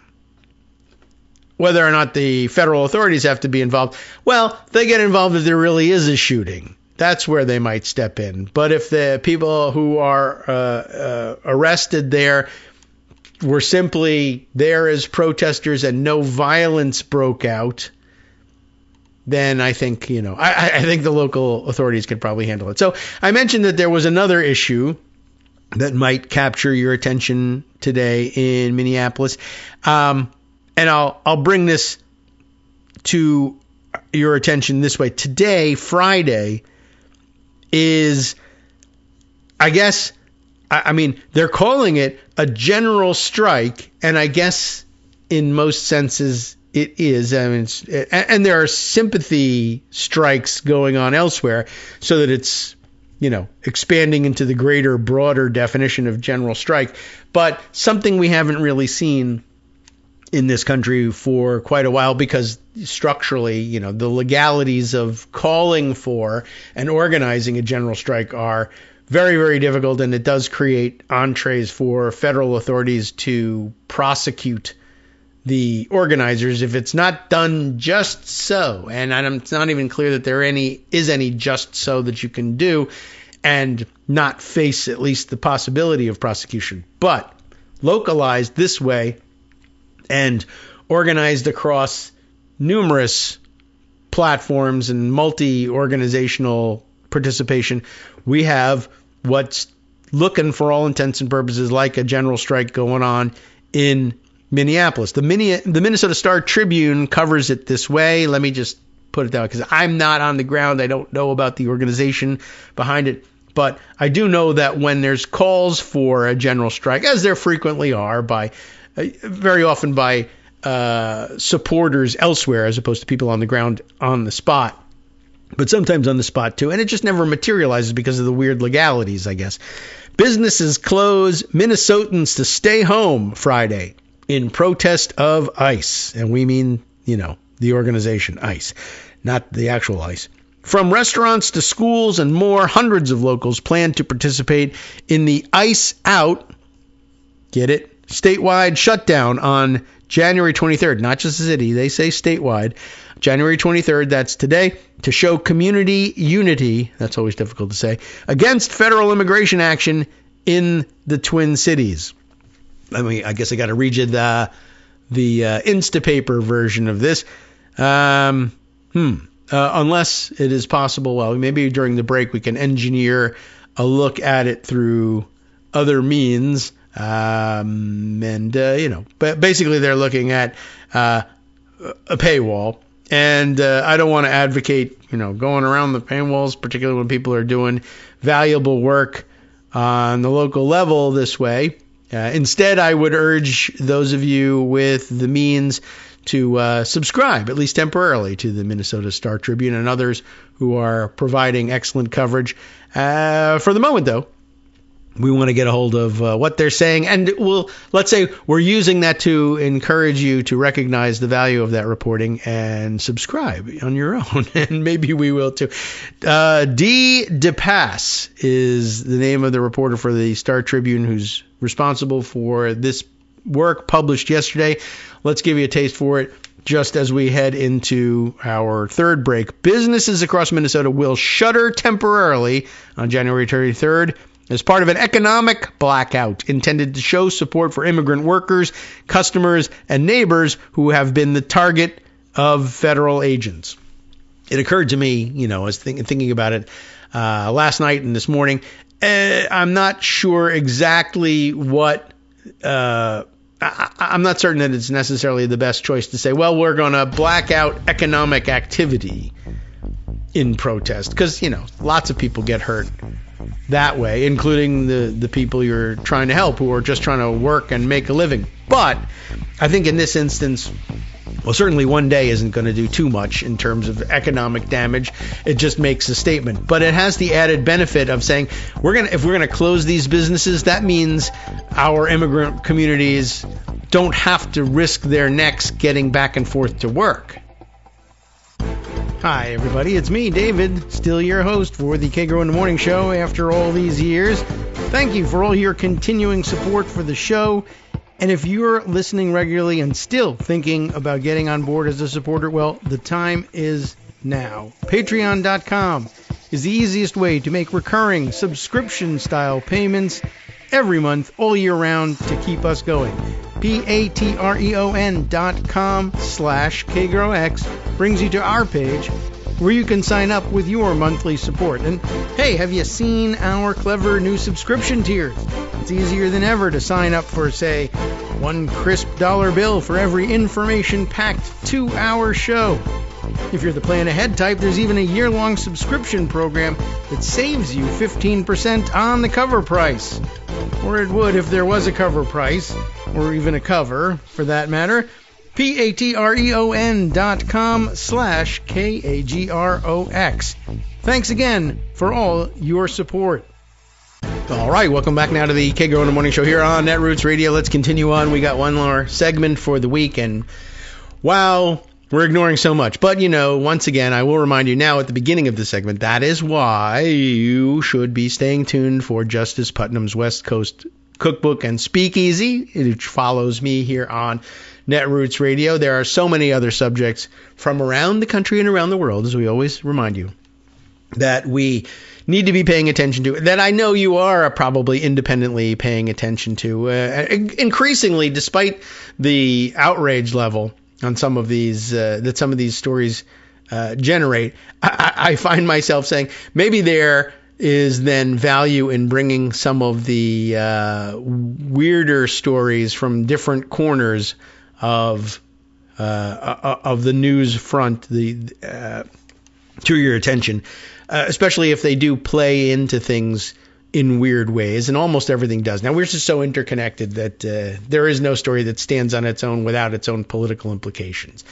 And of course, the filter for that is I see it, and that's the way I operate, and so I recognize what the connections are, and I think that you will too, and you might find it interesting. But this has just got to get on the record. You won't understand anymore what's happening in Minnesota if we don't make mention of this general strike. Anyway, so as I was saying, I think it may well work out here. I don't know how long they just intend to have it for one day. I think that's, avoids the problem of, is this a sustainable thing? But I think general conditions on the ground are ripe for this. One, because the people who very often, suffer the immediate impact of these sorts of actions by missing a day of paid work. One, this relieves them of the obligation to try to show up in many cases, and it's not clear that everybody's shutting down, but we'll read on and see how widespread this is. There will certainly be people who miss out on a day's pay. In some cases, though, the local, in the independent business people, the small business people in the neighborhood, owners of the stores and other places where others work, are closing in sympathy and in support. They may, in fact, be willing to pay that day's wages to their people anyway in order to make a political point. And those are the conditions that you're really looking for to make something like this succeed. Anyway, where we left off Just introducing what was happening there. The ICE Out statewide shutdown is calling for Minnesotans to skip work, school, and shopping on Friday. Hundreds of small businesses, from restaurants and grocery stores to yoga studios and yarn shops, announced plans to either close their doors, donate proceeds, or both, even though many said participating would hurt their bottom line. But lots of things hurt their bottom line, like accidentally getting a tear gas canister inside the door of your yarn shop is going to hurt your bottom line, for instance. Conceived by faith and union leaders, the union people being the ones who know how to organize that kind of strike, faith leaders can bring on board any number of other folks not inclined, perhaps, or not used to organizing across different strata necessarily of society and into the business community, perhaps.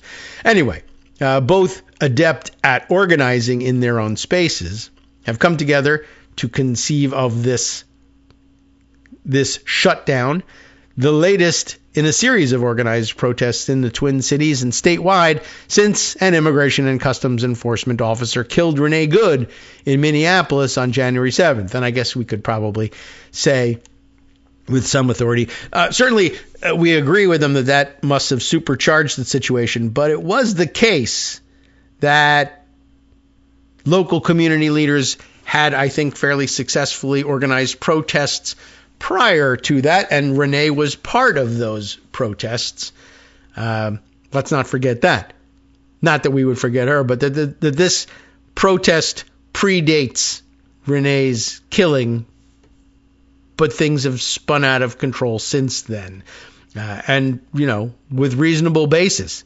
Somebody just got shot.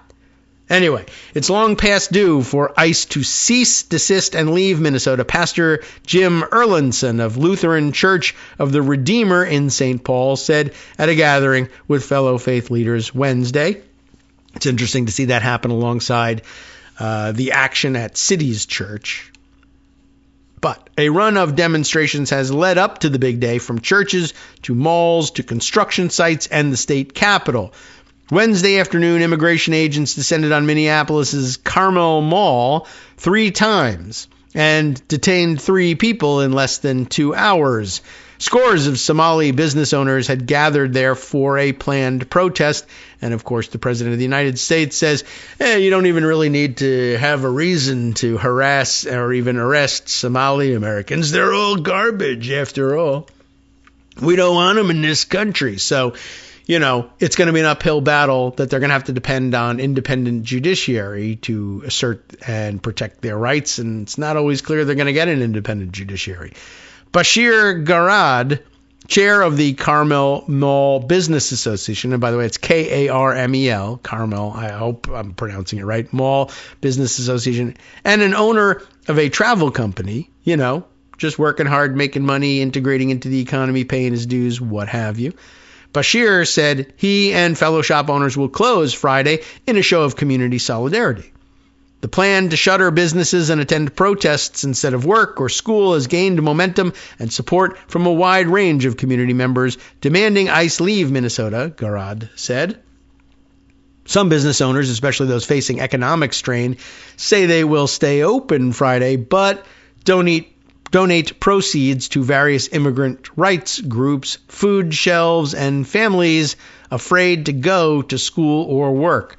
We've seen some really tremendous independent community organizing around that issue. I've just seen various reports of people volunteering to bring groceries to families who are stuck inside. They're afraid to go outside even to pick up groceries and cook for their family because they'll be pounced on by ICE officers because they've got the wrong color skin or speak a different language.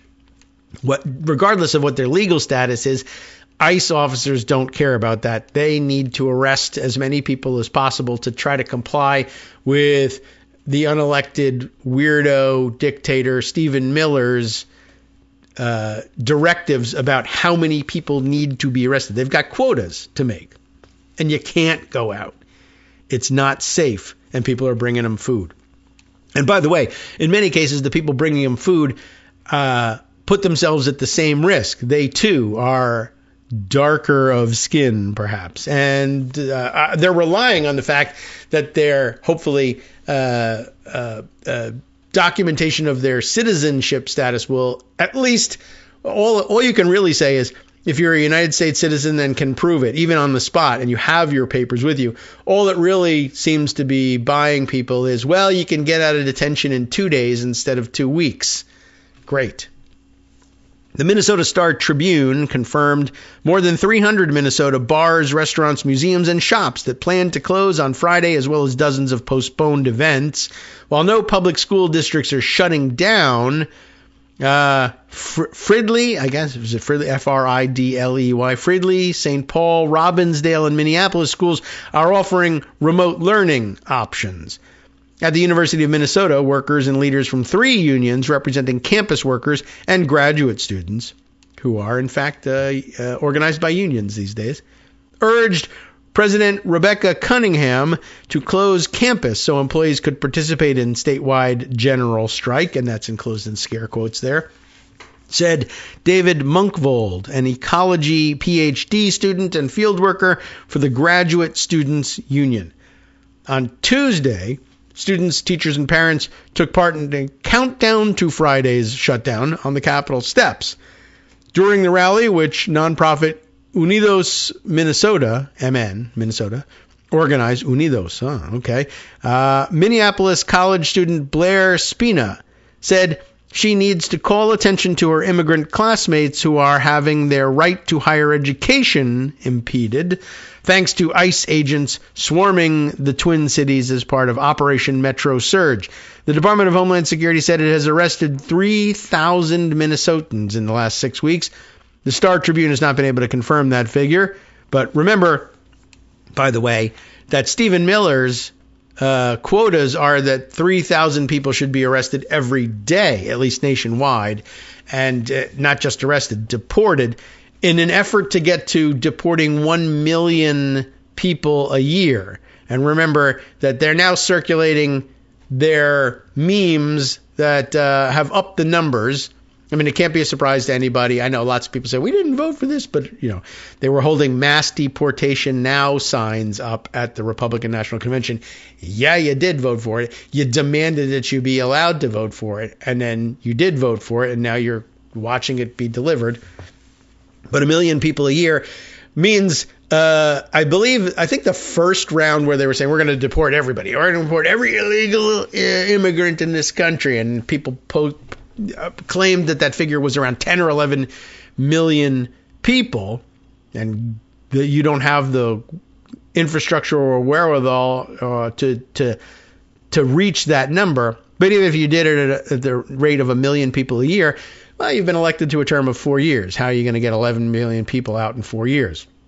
Of course, now they're circulating memes that say, actually, we're thinking about ejecting, I forget what number they put on it, but, perhaps 100 million people out of the 300 million we have in this country. So basically, every person who doesn't come across as white, or at least white enough for us, will be ejected from the country. That's how you only way you get to 100 million.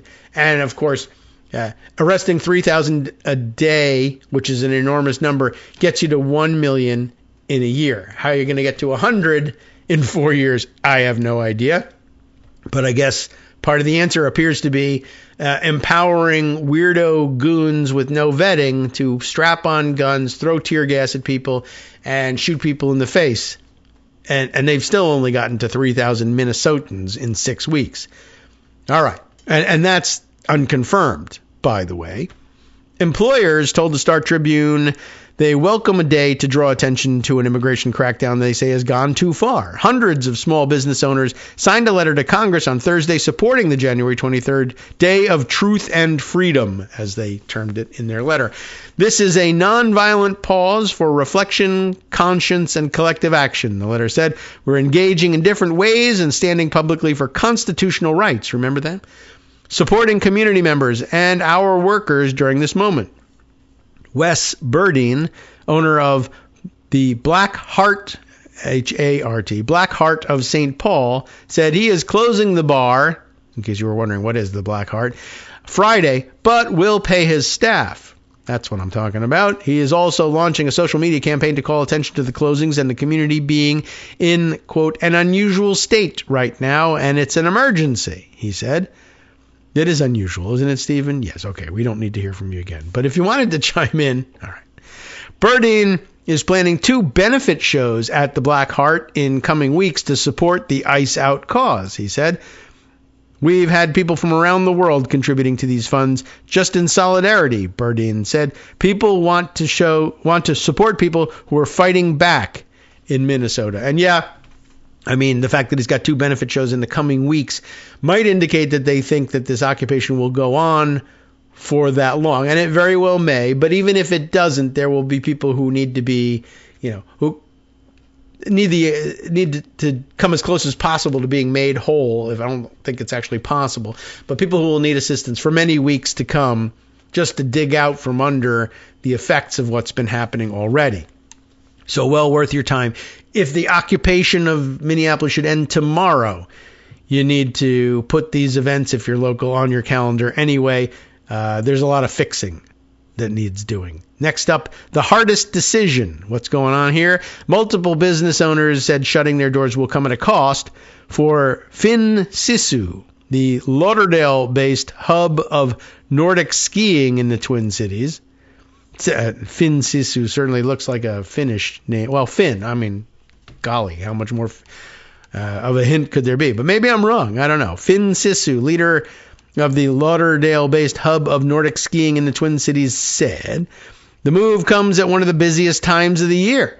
Co-owner Karen Weum, that's W-E-I-U-M, said the business expects to lose about $6,000 in revenue on Friday.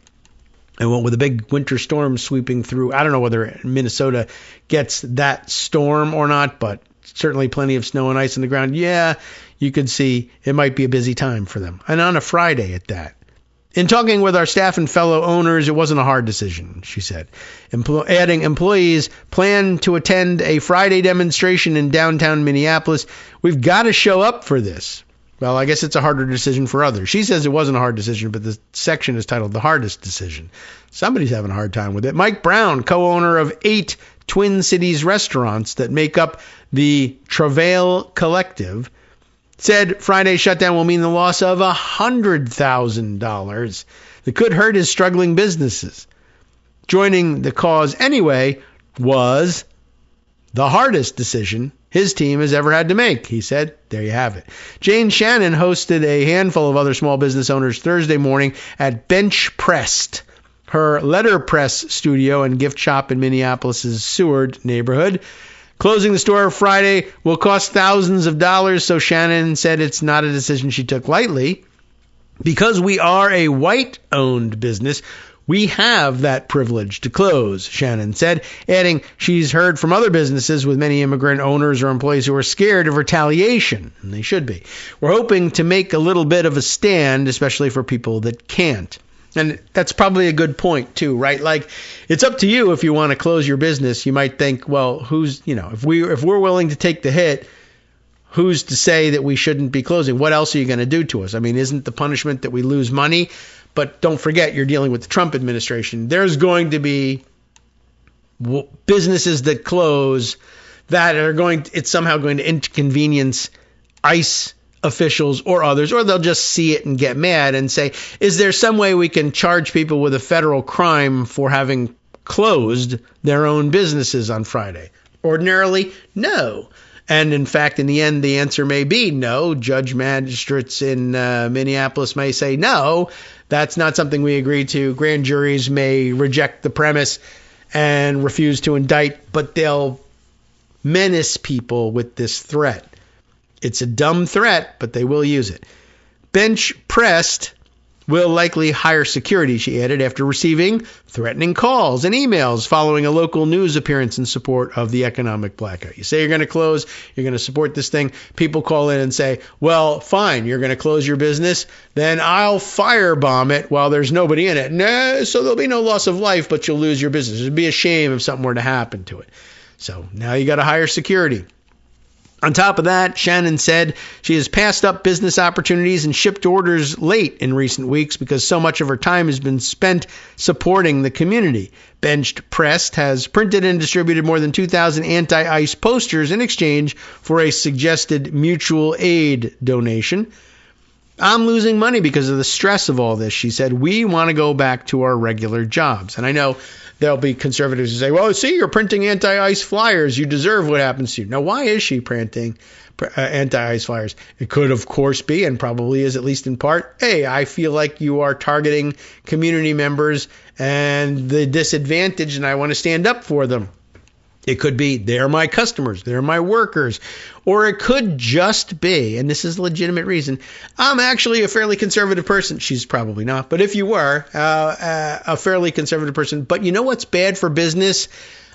Masked, armed thugs menacing people and forcing them to, say, hide in my shop and lock the door behind them so that they're not snatched up off the streets. It's not good for walk-in business when my door is closed and there's a crowd of masked, armed weirdos hanging out in front.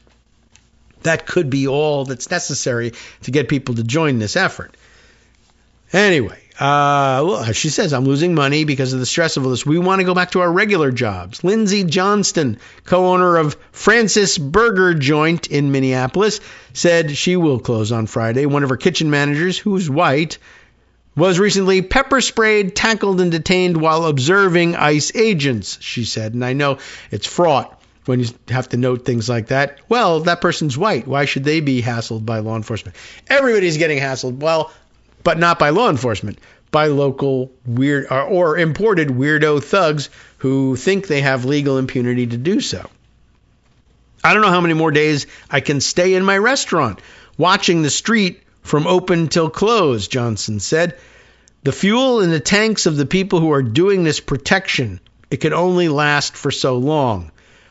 At Oro by Nixta, chef and co-owner Gustavo Romero said after hearing from the staff, they were taking it hour by hour as they decided whether to close.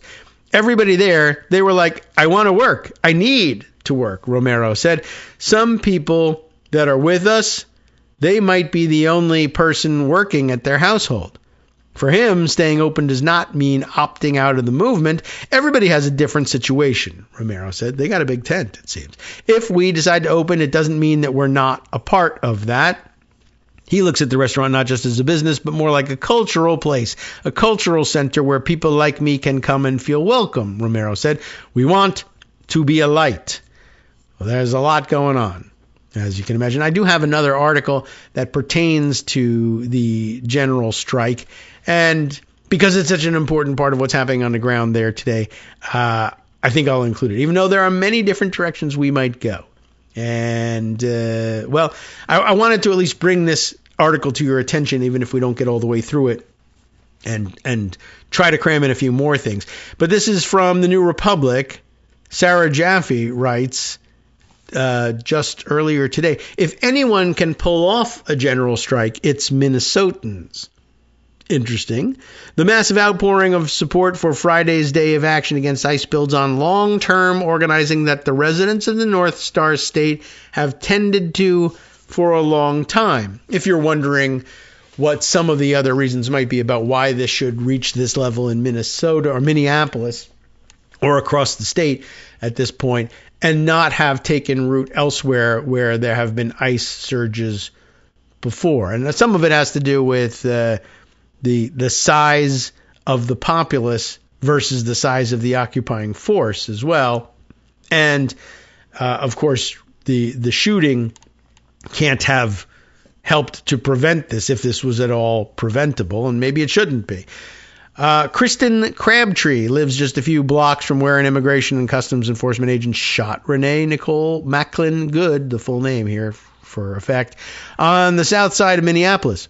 A mother like Good, Crabtree has been organizing with her neighbors against the invasion of ICE and Border Patrol in the Twin Cities, facing off with heavily armed agents at school pickup and drop-off. And that same day, January 7th, Crabtree found herself face-to-face with now infamous Border Patrol Commander-at-Large Gregory Bovino. who, by the way, as we keep seeing pictures of him surrounded by bodyguards a good 4 to 6 inches taller than him. I'm wondering, what immediately occurred to me was I started thinking about, because I'm an oldster, and maybe you are too, the movie Rudy, at that point where they're chanting for him to enter the game, Rudy, Rudy, Rudy. Although one of the pet peeves is that the chant then switches inexplicably in the next cutaway shot to Rudy, Rudy. I've never really figured that one out and why they didn't catch that in the edit, but they didn't. Anyway, mostly about the part where he enters the game and his friend D-Bop in the stands says, he's so little. But we don't want to focus on people's stature here. Anyway, what happened with Bovino? He had walked onto the school grounds where I was doing patrol that day and was holding one of the silver chemical agent canisters that he has on his vest and had another agent with him, she said. I watched video afterwards and you can hear that agent cocking his gun. In the moment, I did not perceive that at all. I just remember telling the students to get back because kids were literally still walking out of the school and the students were seeing these agents tackle their teachers. The ongoing violence that Minnesotans are facing during the so-called Operation Metro Surge has put thousands of ordinary people like Crabtree into extraordinary situations, day in and day out. Parents patrol their schools, their children's schools. Neighbors deliver groceries, to their neighbors who are staying at home in a perverse extension of COVID lockdown-era mutual aid networks, which, remember, Trump supporters all over the country and in Minnesota too used to gather and protest against, but now are the cause of, interestingly enough. Communities have signals and signal threads so people can run toward or away from a smash and grab as necessary, depending on their vulnerability. The way that the community showed up in that moment, neighbors coming out their doors, Crabtree said, and then getting photographed, and I got you, MFer, remember that guy? Well, it's just profound. Our schools, our communities have felt really held by our neighbors. As terrifying as that was, to see folks show up in that way was really, really meaningful to me. And speaking of all that, and being caught up in this stuff in unexpected ways, one of the videos circulated just a couple of days ago, something you probably hadn't thought about in all of this, but someone who ordered DoorDash food delivery. Now, they probably, now in rethinking this, probably thought, well, we probably shouldn't have done that. We should have used our privilege to the extent that we have it to go out and get our own food. But, they had small children at home, and sometimes you can feel chained to the house, and you want to make use of convenience like DoorDash. But who's driving the DoorDash?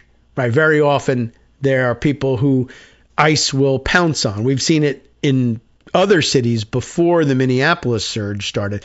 And in this case, again, someone was delivering the food and rang the doorbell and found themselves immediately, assailed by nearby ICE agents. And when the door opened, they just ran inside for shelter. And it ends up putting the people who ordered the DoorDash into the middle of this fight, as ICE says they're coming into their house to get this DoorDash delivery person, and they're, sympathetic with the plight of this woman and have to make the choice. Do I protect my house and family by forcing her out the door and into ICE custody, or do I shelter her? And it's a long video. She ends up calling the police, and the police basically say, we're not coming to help. Either because there's nothing we can do or because we don't know what the situation is. But it's really weird, and you end up with people put in this situation who find that, hey, my local police are not interested in helping, which might come as a little bit of a surprise. Maybe not. Maybe now we should be used to it. But that used to be part of what differentiated your local police from what's now a federal goon squad.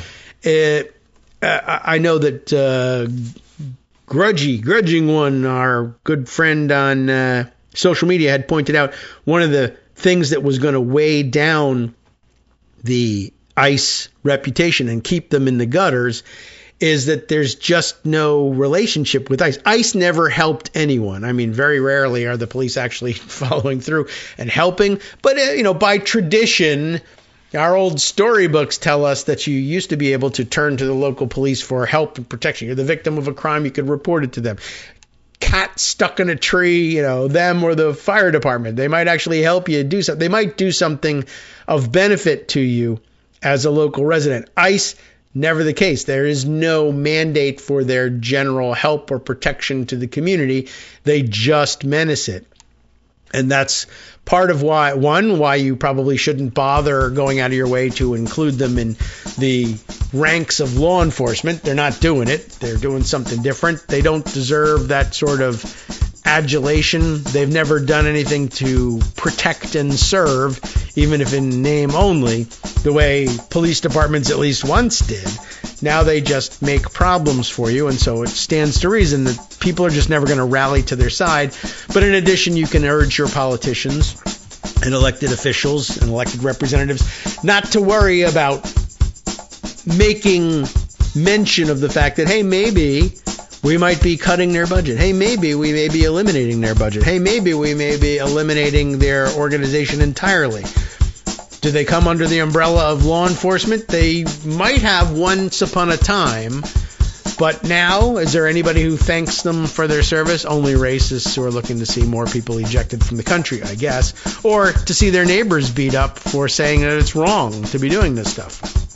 Anyway, I do recommend to you the New Republic's article about why it is that Minneapolis and Minnesota might be uniquely situated to pull off this general strike. We'll see what comes of it and what the reporting looks like tonight. In the meantime, I refer you to the aforementioned Justice Putnam for the West Coast Cookbook and Speakeasy, gathering up, other stories that we should be paying attention to. And let's see what I can blurt out in that respect after this. Networksradio.com. You have been listening to Kagro in the Morning with David Waldman. One of the big stories we had to ignore today, Officer Fanon had some choice words for the MAGA retribution czar who threatened to rape his daughters, because why not? That's political discourse, and they're doing it the right way. And a few pointed gestures as Jack Smith appeared before the Judiciary Committee yesterday. We'll talk about that and more next week.